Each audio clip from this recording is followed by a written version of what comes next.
Hi, folks. Today, we will explore the role of a software engineering manager.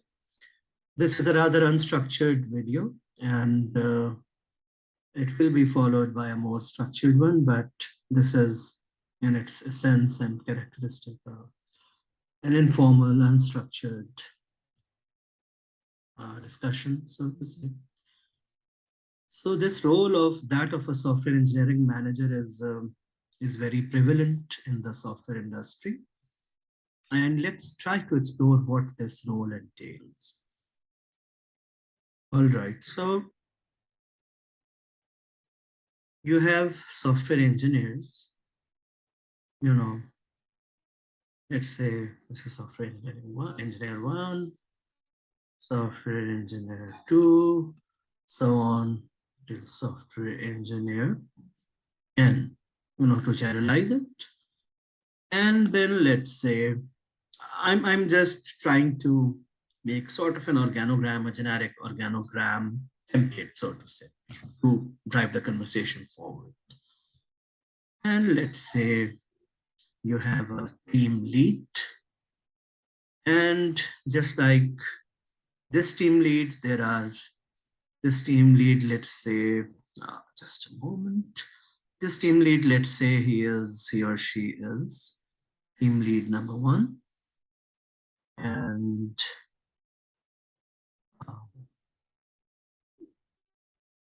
let's say that we have many team leads like this.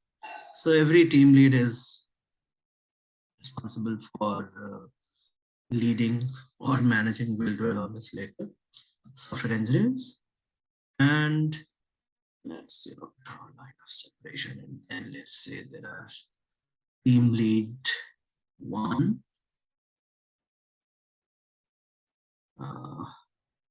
team lead two, so on. We generalize it. Let's say team lead, and let's say they report to a software engineering manager.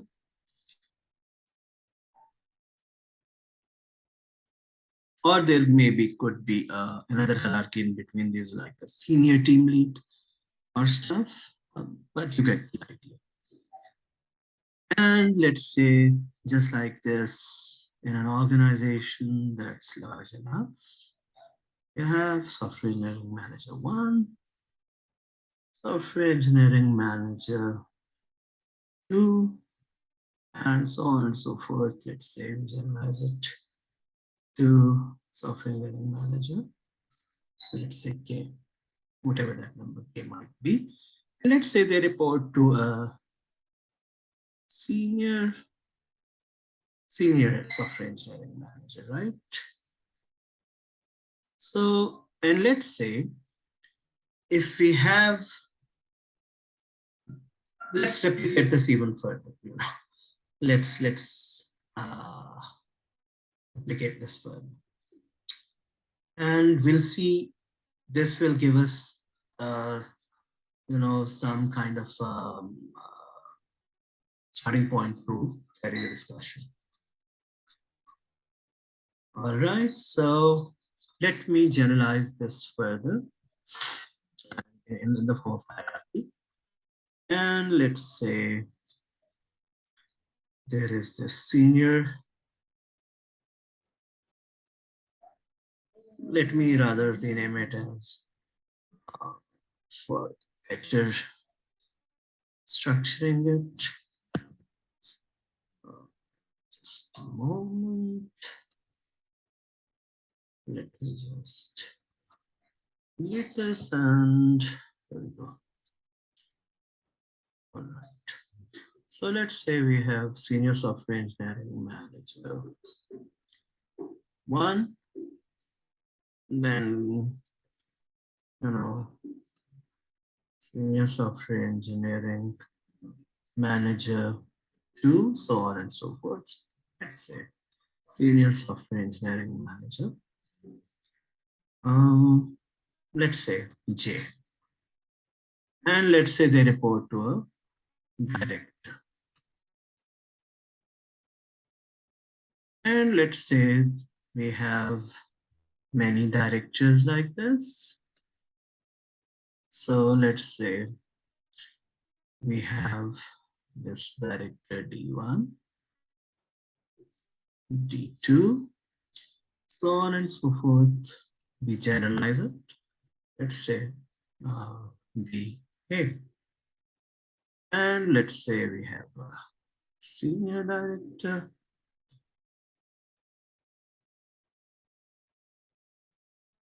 So you can probably see the drift here. And maybe, eventually following the same pattern, maybe,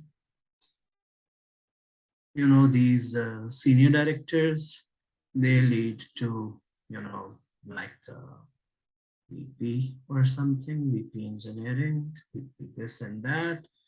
And let's say many different VPs from a purely engineering perspective. Let's say VPs, they all of the VPs till VP N. Let's say this is VP1. Let's say they report to a CTO or something.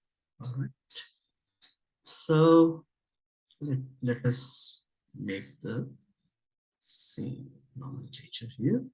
So senior director 1 to senior director N, they report to the vice president of engineering. All right, so this gives us some kind of starting point. So first of all, who is really a software engineer, right? This is the main worker, the guy or girl who actually gets the stuff done, who writes code, engineers, the production of software artifacts. That's a software engineer. That's what they're supposed to do. All right. And let's say,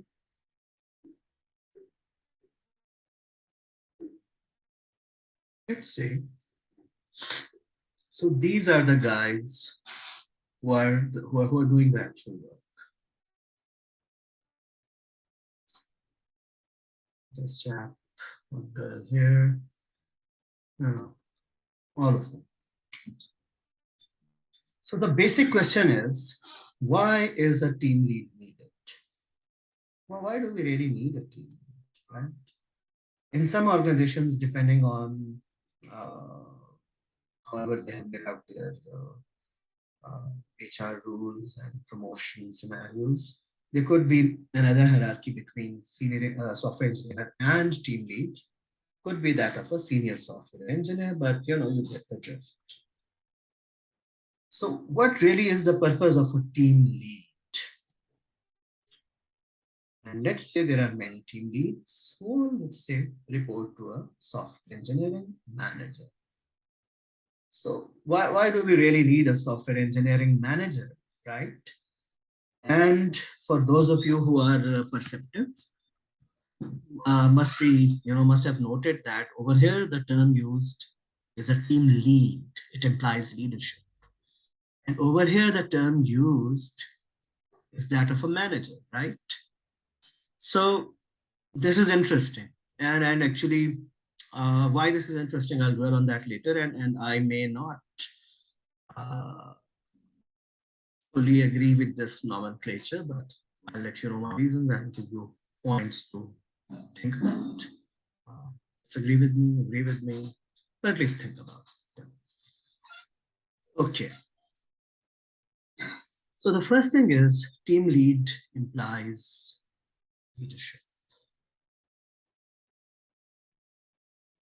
And software engineering manager implies management, right? So even a senior software engineering manager, who is the guy or the to which other software engineering managers could potentially report to, they also imply the same thing, management. And let's say, so what about this guy? Director. What is he supposed to do, he or she? They're supposed to direct their staff, right? What does that mean? We'll see. And what is that? This guy. So he's just a senior director, but in a sense, the nature of his work, his or her work, is still direct, to direct, giving direction, ensuring direction.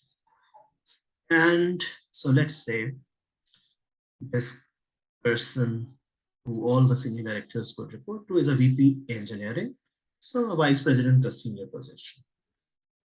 And many VPs could potentially report to a chief technology officer.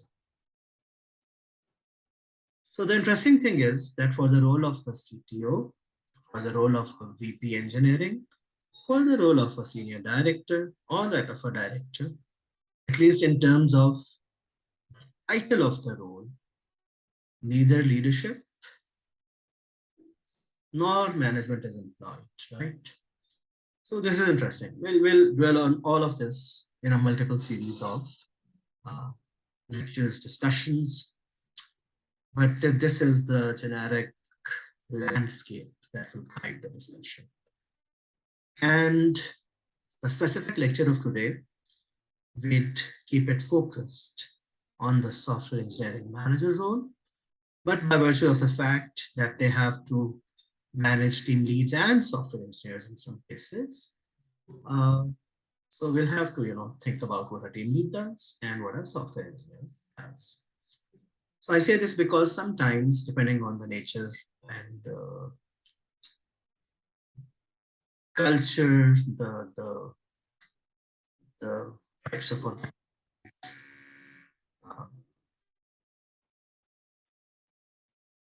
it could happen, for example, that a senior software engineer could, let's say, report to a software engineering manager as well. It varies, it really varies. But that's rather tangential to the main point. And what really is the main point? So what does a team lead do? Personally, I think this is a very misleading title because a team lead is typically considered a junior position from that of an engineering manager. But the skill that at least the title of the role implies is leadership. So the task of a leader is typically much more wider in scope and importance than that of a mere manager. So keeping this rather ironic and unfortunate naming convention, let's just focus on what typically is team lead does. So you could practically think of team lead as a, for the lack of better name, practically what a team lead is a junior software engineering manager. I absolutely hate the term team lead. So that helps us somewhat with in the context of the main topic of this discussion that we're having. So this leads us to the point where we have to discuss and state what really is it that a software engineering manager has to do, whether he or she is junior or a regular software engineering manager or a senior. What really are they supposed to do? What's their purpose? All right, so before we move ahead from this screen, I'd like you to keep one thing in mind. And the thought that I'd like you to keep in mind is that you have workers, knowledge workers, which are software engineers, and then you have managers, whether these are junior, regular, or senior, they just happen to be managers. So the question we'll focus on is, what is it that a manager is supposed to do? What is it?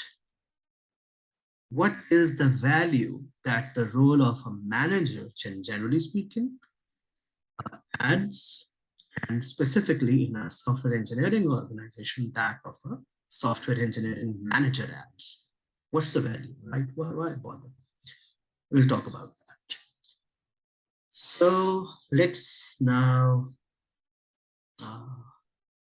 clear this board and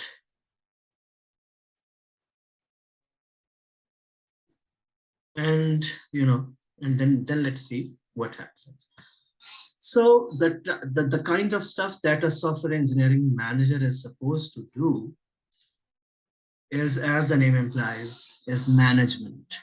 They have to manage some kinds of resources. So what are really the resources that they have to manage? So those resources are the human beings, are the engineers who report to the software engineering manager, right? So in that sense, let us explore what kind of activities a software engineering manager does, what kind of responsibilities they have, and when is it that they're really even needed at all, because it's not really necessary, or it's not an absolute given, it's not written in stone that every software engineering organization must have a software engineering manager role at all. For example, in small setups, it makes absolutely no sense. And we'll see that further. Okay. So with that, we clear the uh, board.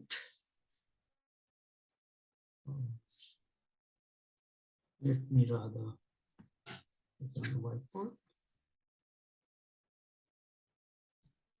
And just a moment, please. Apologies, this is unstructured. All right, so let's now bring the software engineering manager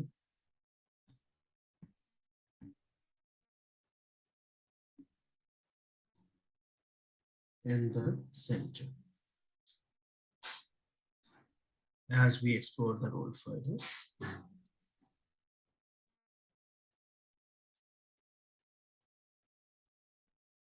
So let's say this is the software engineering manager. All right. So let's say this is the role. So what really goes into the role? What are they supposed to do? So there are different things. Number one, leadership.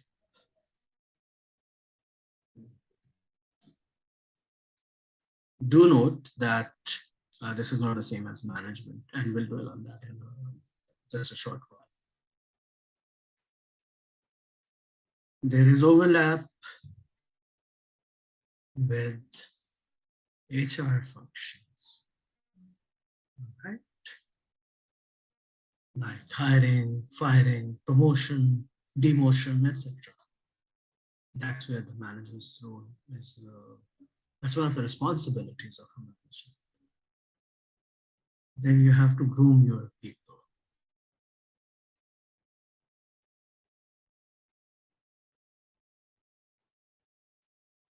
What else? You have to liaise with management. The management that is higher than you. You are a manager as well, right? So, of course, this implies higher. They could be senior engineering managers or directors or the like. And liaise with peers as well.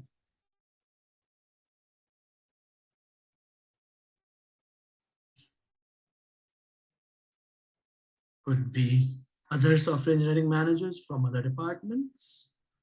Basically, peers are other software engineering managers. What else, right? So there is an aspect of project management. So whatever task is supposed to be done by the team a software engineering manager is responsible for, you are responsible and accountable for all of that work. You don't have infinite time, you don't have infinite resources, you don't have infinite patience of the customers or the market. So you have to keep things on track. That's where project management skills come up. And what else? A software engineering manager has to sometime act as a business analyst. What does that mean? That basically means using, liaison with the clients, potential clients, could be internal or external, right? In order to be able to understand a feature, in order to be able to really understand what's going on, what really is it that's required and why, right? So inevitably, it is some degree of a business analyst hat that a software engineering manager is wearing. Then, inevitably, you are a solution architect to some degree as well, right? Because as a senior, more experienced person, you are supposed to provide input in ensuring that the constraints that define the architecture and design of the software system that you are interested to produce through your team, that you contribute to defining those constraints. What that means is you contribute to the discussion of what an architecture should be, that needs to be followed, what the design should be, that needs to be followed. You might not, and you'll almost certainly not be the only one making that call. You'll hold discussions with your senior team members, uh, this entire process. You're certainly not a dictator, who just says that, okay, this is architecture, I need this done. No, it does not work that way. But that is very much there. What else? You have to do career planning for your reports.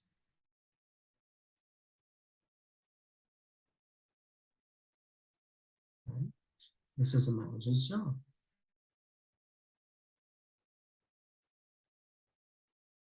And you need to keep your team motivated.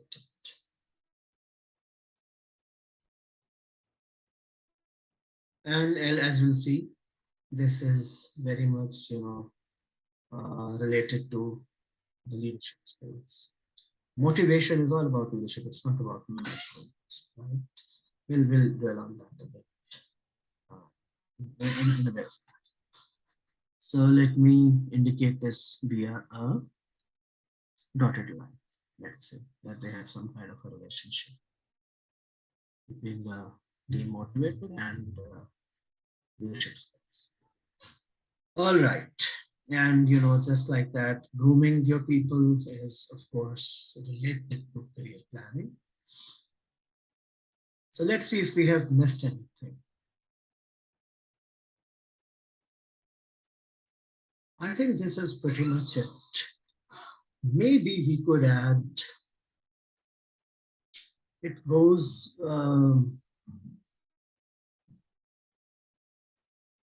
maybe, just maybe, we could add strategy.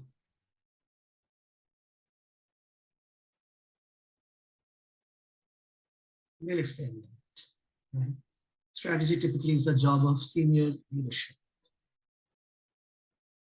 And as often goes hand in hand with strategy, you need to define or at least delegate the vision.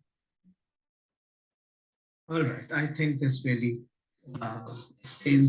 this really enlists the multiple activities, the multiple roles or sub roles that a good software engineering manager is supposed to do. All right, let's talk a bit further about them, and let's start with, let's go. Actually, there's one thing that I missed. And that thing is to go deep down technically, if and when needed. So,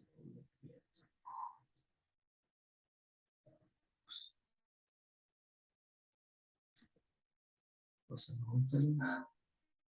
let me, I don't know, technique types.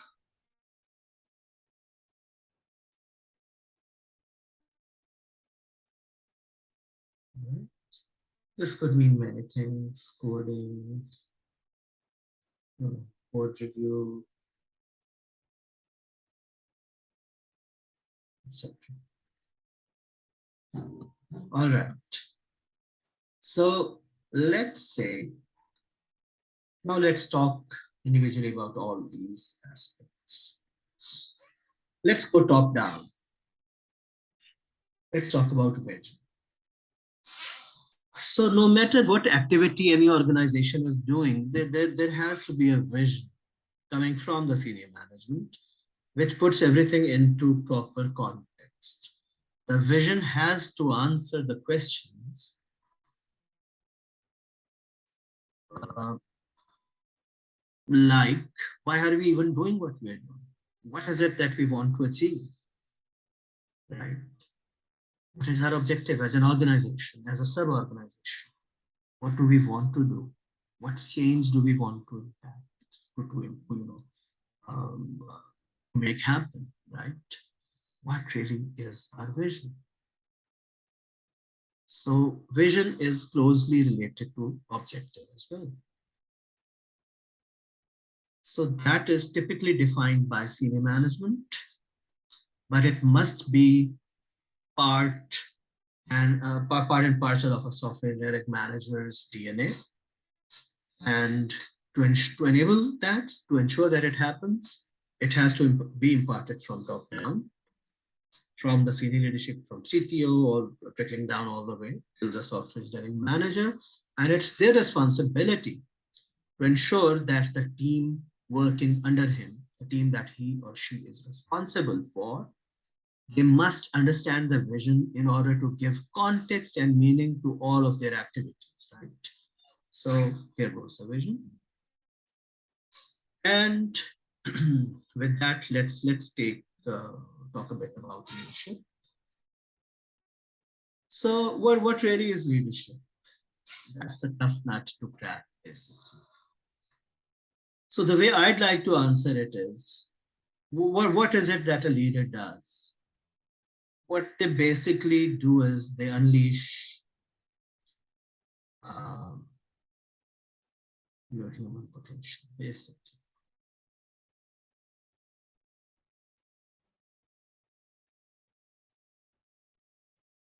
So it's more of a functional definition. Leaders, the definition of a leader is more aptly defined by what is the output of their activities rather than giving an essential definition, in my view, right? And when all is said and done, what a leader really does is it unleashes the human potential of all the human resources they are responsible for.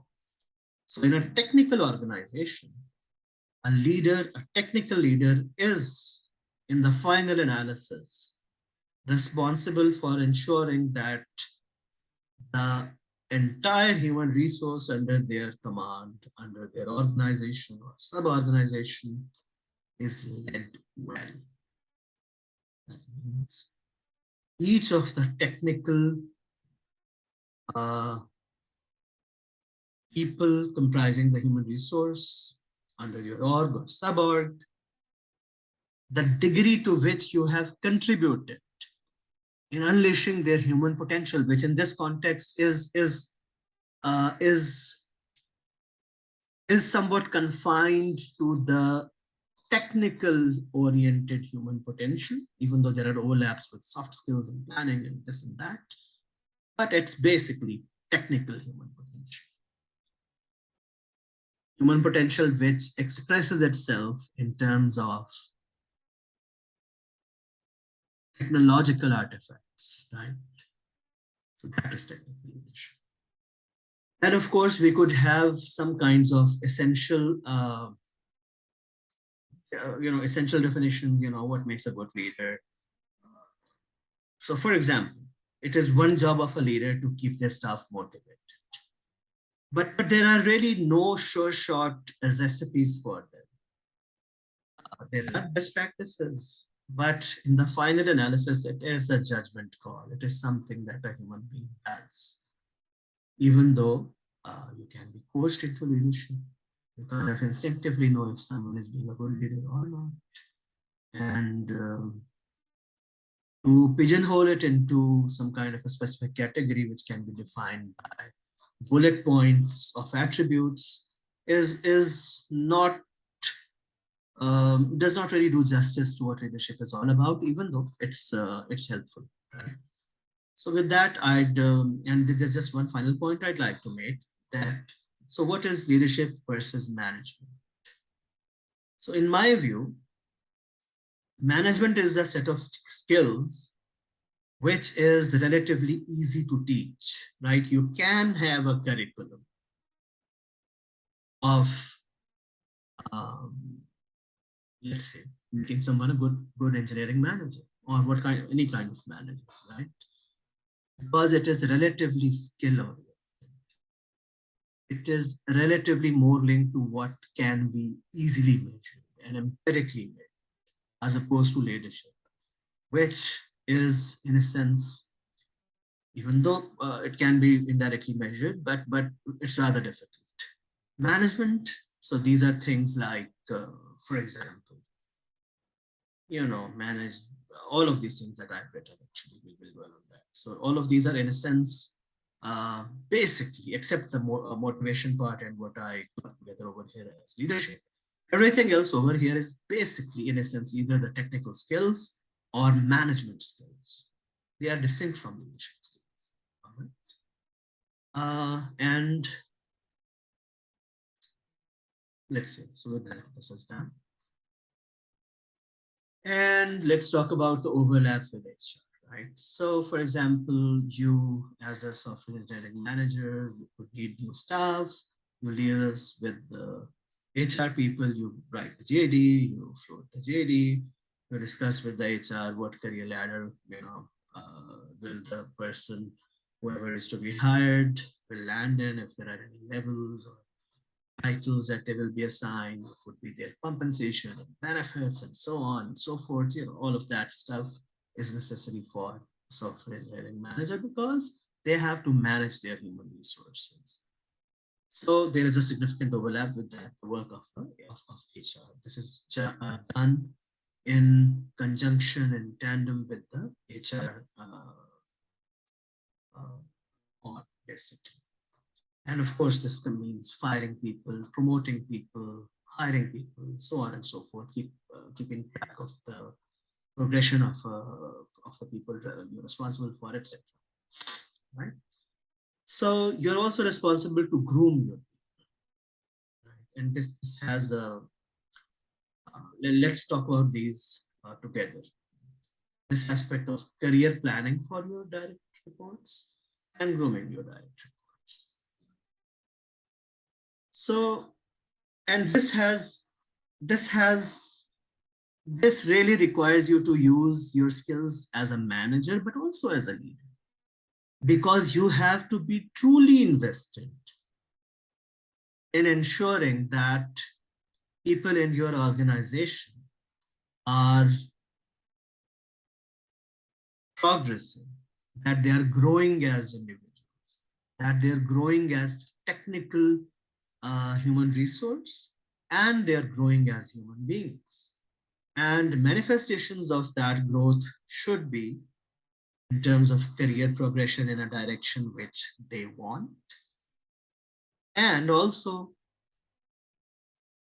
in terms of growth of their technical skills, both breadth and depth, as well as their potentially non-technical skills like soft skills, and even harder to measure skills like creativity,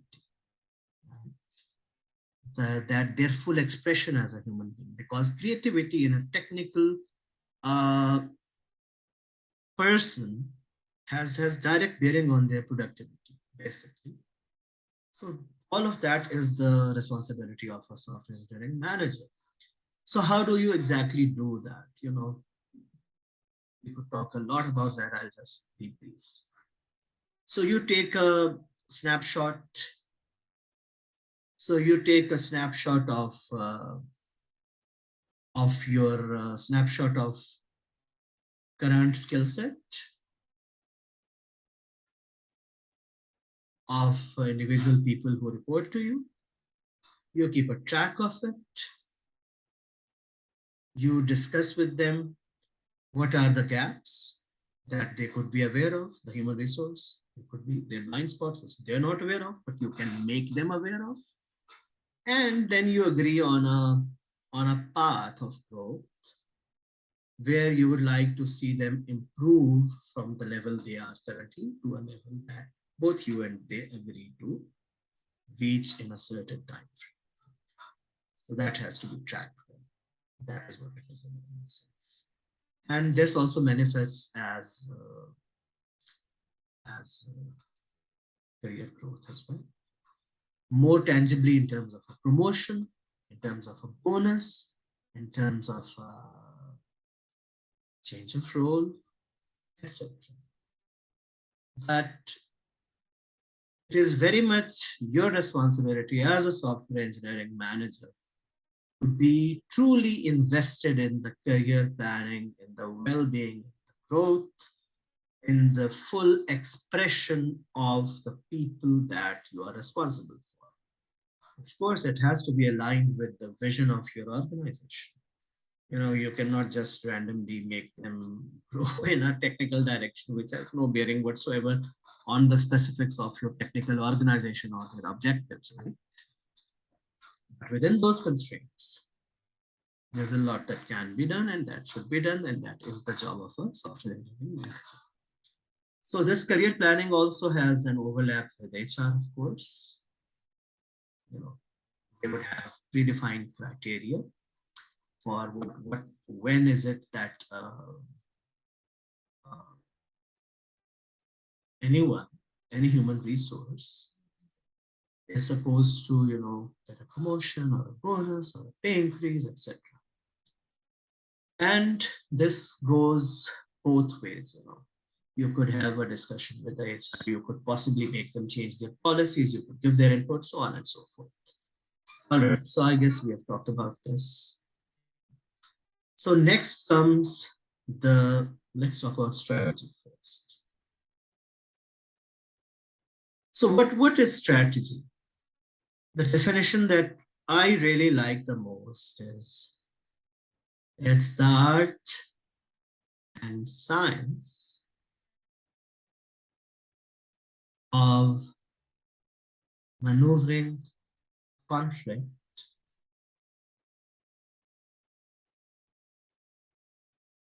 into your favor. That basically is strategy for all the time. I have not really come up with a better definition. And I'll explain why. So, but before I do that, it's important to realize that strategy, even though a software engineering manager needs to be aware of it, needs to own some sub tiers of strategy, maybe even define them. But fundamentally, it is the job of higher management, and it could be even non-technical management. It actually is mostly.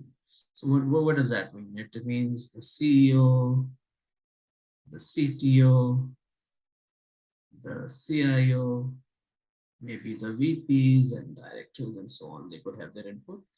But it's these people who are responsible for framing a strategy. So, but what could the strategy be? Let's say if you are making some kind of a product, right? So the senior management is the staff basically who are interested to make the decision of what is important and why. So for example, I could make a product with broad features, 10 features, let's say, and I can have it delivered in 1 year. To reasonable quality, of within reasonable, adherence to the budget and time, but with those 10 features only. And if I want to add 3 more features, important features, then I need 6 months more. So it is a strategic input from senior management to decide whether they want those 3 features or not. This is just one example. And of course, they in turn would base it on a zillion other factors, right? What is the market landscape? What is that they actually want to do? What is the competitive threat? Etc. So on and so forth. So, so those elements of strategy come from higher management, but as a software engineering manager, that is a constraint and a guiding principle towards whatever you're doing too. So the very fact that I have been clearly told that it's all right, we'll take a 6 month set, but we'll deliver extra 3 features. We'll go to the market with 30 features because it is strategically important. Good enough? So with that clarity, within the constraints of that strategic guidance and decision, I, as a software manager, can lay out my further strategies. For example, what could they be? For example, it could be choice of language. That's a strategy. What framework to use, and it could also be, let's say, because it is a technical strategy eventually, and it has human resource dimensions as well. So what kind of a team distribution do I need? Depending on the nature of the work. Do I need, 3 senior deep dive people with 4 junior people? Or do I need 5 junior people reporting to 1 senior person who reports to me? It really depends. There's an element of subjective decision making which uh, can be rationalized, right? So, for example, if it's a very, very deeply technical work, which I know that junior engineers would just not be able to do.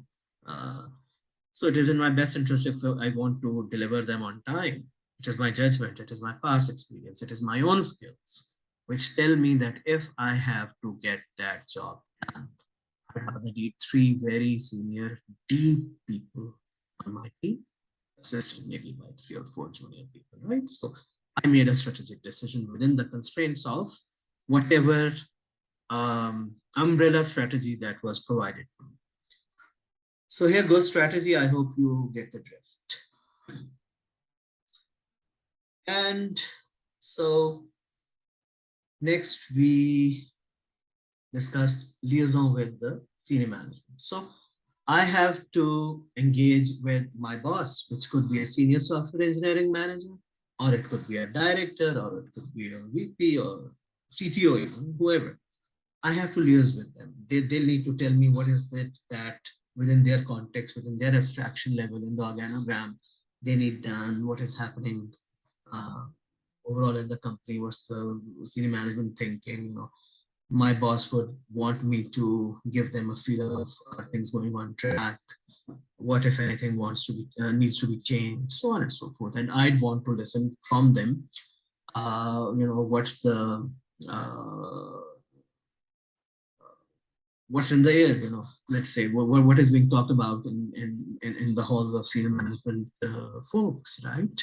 Anything that has a bearing on what I need to do, so on and so forth. So that liaison is needed. It is formal as well in terms of formal meetings. In terms of one-on-one meeting with my own manager, it could be informal as well. Um, and it could be formal in other ways. I might need to be available to give a status update to senior management and so on and so forth. So that liaison is part of what a software engineering manager is supposed to do. All right, I hope that gives you an idea. And similarly, I have to liaison with my peers. So let's say if I am developing if my team, my org rather, the org of which I'm a member is developing something very complex. Let's say there is a distribution of modules. Let's say there are some modules for which I am responsible as a software engineering manager, and there are other modules for which some other software engineering manager is responsible. But it is in my best interest to have frequent liaison with those other software engineering managers, because what we are both doing is contributes to the same eventual end goal. So we need to liaison with each other for many things, formally and informally. Formally, it could be agreeing upon the software interfaces, the services to expose mutually for each other's teams, so on and so forth. And formally, it could also mean that we could have a meeting, both software engineering managers, and see that there is a chunk of work which both our teams will eventually need. So let's rather factor it out, make a library, don't do repetitive stuff, don't do rework. If we can factor out some work that both of our teams will eventually need to get our work done, why not do it once and reuse it? So this is another benefit of liaison. And it could be informal too. For example, uh, we could share our own thoughts about how do we manage our teams, how do we manage up, how do we manage our managers. So as the saying goes, and that we learn best in the company of peers. So that's why this is very useful. All right. And so with that, I'll cover the business analyst perspective. So what really does a business analyst do?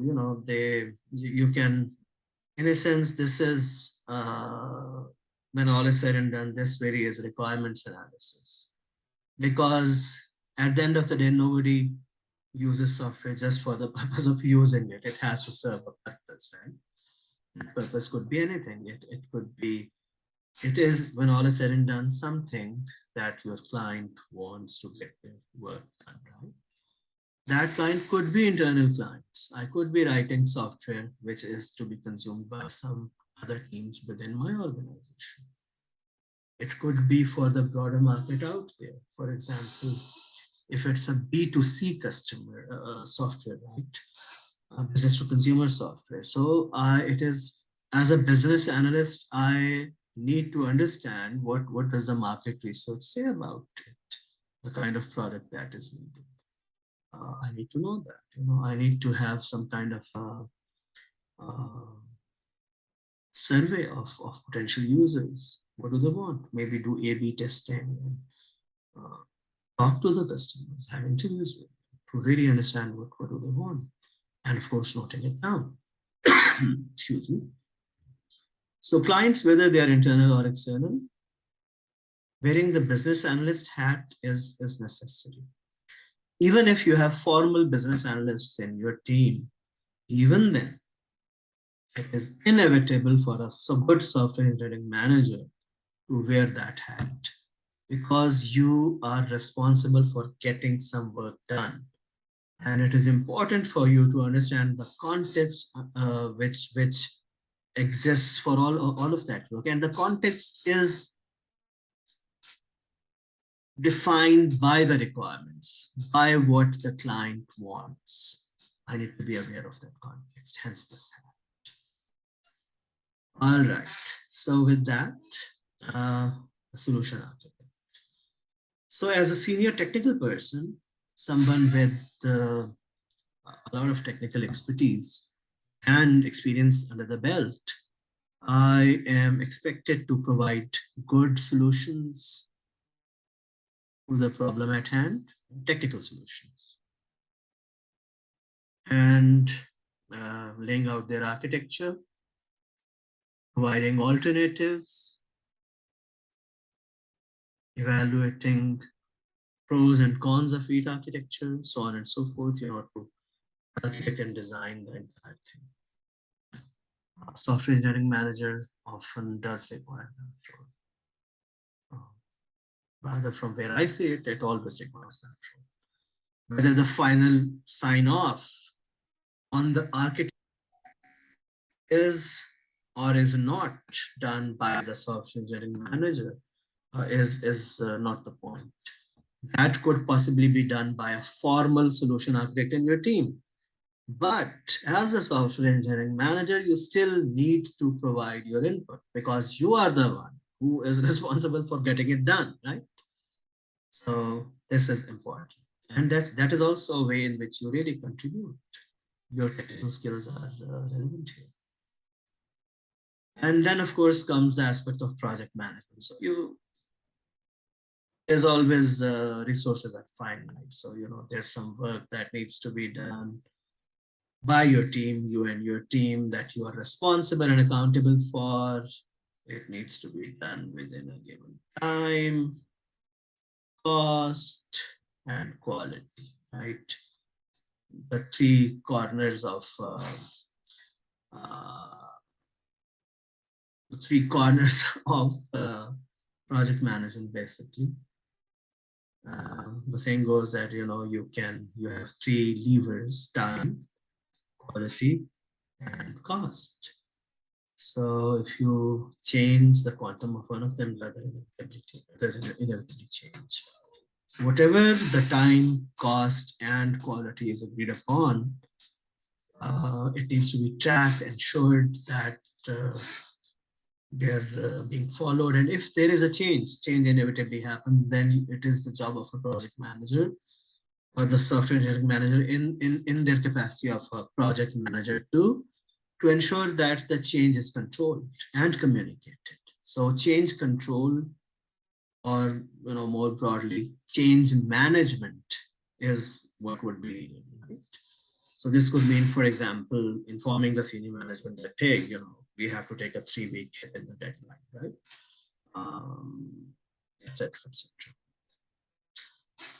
All right. So this is the aspect of project management, and then finally, you need to at times do a technical deep dive. So let's say you are somebody with technical skills, and a software engineering manager is always, it comes from a technical background. There must be some skill, some language, some framework, some design skills, some architecture skills, some tool specific skills, something, or a combination of all of them that you'd be good at. And in due time, when you've done something long enough, you can see beyond the specifics of a specific language or a specific technique. You sort of get a superpower, a sense, where even if there's a totally new language that your team is using, you can still provide your technical input, right? By maybe brushing up its basic syntax and stuff. So at times, if your team is stuck, since you are, after all, a technical resource, you're expected to help them, whether it is by reading their code, pointing out the mistakes, or helping them discover something else, um, offering them alternatives and discussing with them, being a sounding board, or participating in code reviews, anything that is a use of your technical skills, right? So that is sometimes needed as well. Okay. So with that, I think it pretty much sums it up, what I was trying to say here. And I'd end this by discussing one more aspect, and then we'll call it uh, call it day lecture. And what that specifically is this,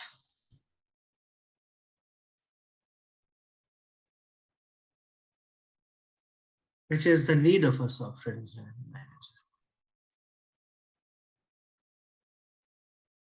Are software engineering managers even always needed, right? So for example, let's say you're a startup, and startups can be very small these days. So let's say you're a startup. You have a technical founder, and they are the CEO and the CTO all rolled into one.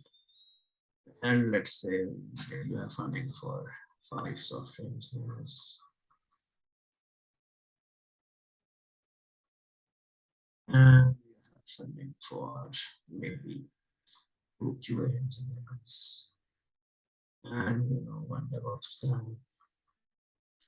Let's say this is all we have. It's an 8-member team, and all of them report to the CEO slash CTO, who also codes and designs and does all the shit together with their team. So does it make any sense to have a hierarchy of software engineering manager in such an organization? Absolutely not. It makes absolutely no sense. No. For all that is practically relevant, this person is the software engineering manager in such an organization. So this leads us to uh, the discussion of hierarchy. Right over here, you don't really need a hierarchy because it makes absolutely no sense with the number of people involved, right?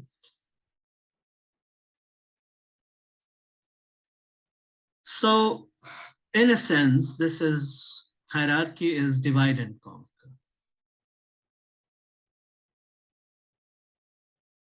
So the best known example of an organogram that follows hierarchy is the military, right? So they have a typical pyramid structure. Let's say you have this pyramid structure, you have the chief, you have some generals, you have some maybe junior generals, then you have brigadier generals, and you have, let's say, colonel, and so on and so forth, captain, and then lieutenant, and stuff. So the reason such a pyramid structure is necessary in military is because its military is a large organization. You cannot just achieve your objective unless you have a supporting hierarchy in place. So the importance, the keyword is large, right? So you cannot tackle something very large in terms of number of human resources involved unless you divide and conquer through hierarchy, right? That is the only way you can keep track of responsibilities, accountabilities, and so on, and move in unison as the entire org towards a single objective. Right? So let's discuss. So if you'd remember from an earlier slide that we had similar hierarchy. So we had software engineers from one to one reporting to, let's say, team leads or junior software manager. Let's say one to reporting to software engineering manager. Let's say one to him reporting to a senior software engineering manager. One to him.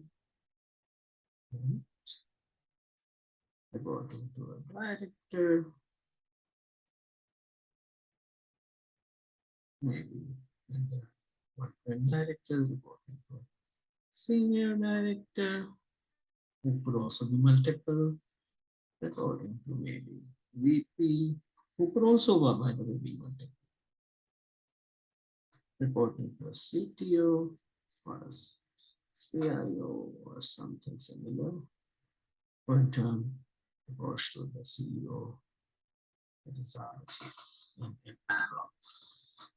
So this is a hierarchy. The key question we need to ask is, a hierarchy and whatever degree of hierarchy we follow is useful only if and only if by adding the hierarchy, I am getting value that is not possible without that hierarchy, right? So unless I do that, adding a hierarchy for the sake of it, that makes absolutely no sense, right?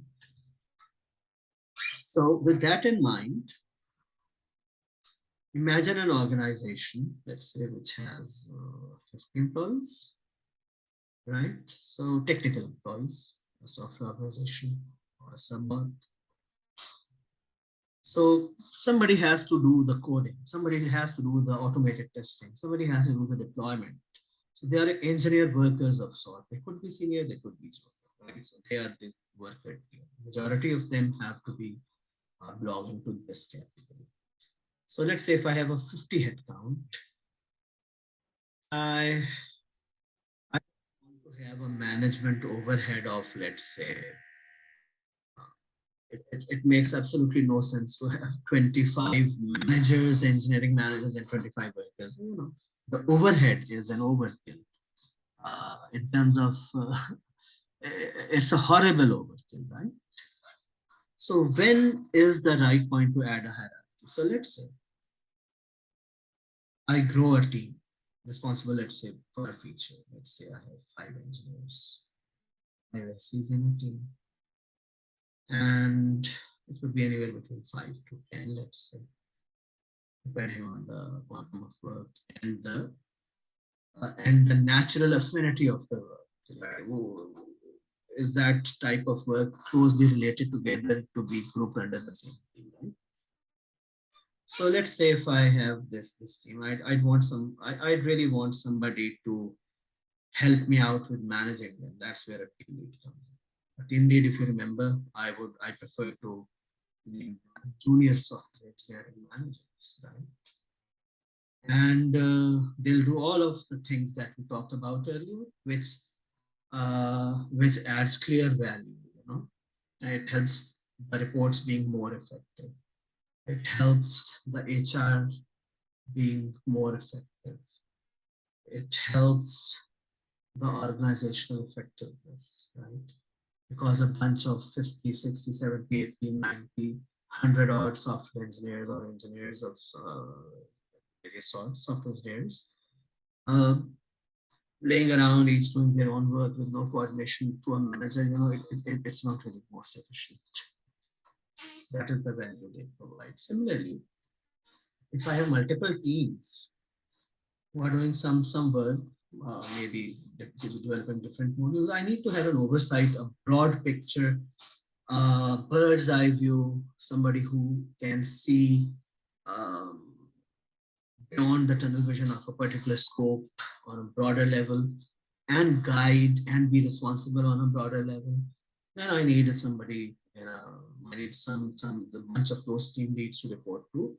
Another layer of hierarchy which supports doing such a thing, right? Then this adds value. It makes sense to have software engineering manager. So on and so forth. And as you can see, this is the fundamental baseline. If you're adding value, only and only then it makes sense to have a layer of hierarchy doing something that cannot be horizontally scaled on the layer below them. All right. So this is what it is. And it would vary dramatically between companies of different sizes, the type of work that they do, and these parameters. So with that in mind, I'd leave you with an advice because the role of software engineering manager is really prevalent, but I believe not all the companies use the term software engineering manager judiciously. So my career advice would be, if you are interviewing for a software engineering manager position, please ask wherever you are interviewing to give you an example, to give you a breakdown of the organogram where your role is supposed to fit in, right? And we ask them, what is the value? What are the roles and responsibilities that I'm supposed to be given and why? Do you have, you must ask them, do you have an organizational structure in place where such a role of a software engineering manager is even needed and can provide value? Because believe me, not everyone would answer this question correctly. And for you as a professional, it's in your best interest to join that role if and only if, where you have absolute mental clarity that wherever you're interviewing, wherever you want to go next, they understand what is the role of a software engineering manager correctly. And they also have the correct organogram, the correct organizational structure in place to support such a role. Otherwise, you will be landing in a mess. With that, I'd like to end this lecture. Thank you very much for listening, and we'll be continuing this for other roles as well. So feel free to subscribe. Have a good day.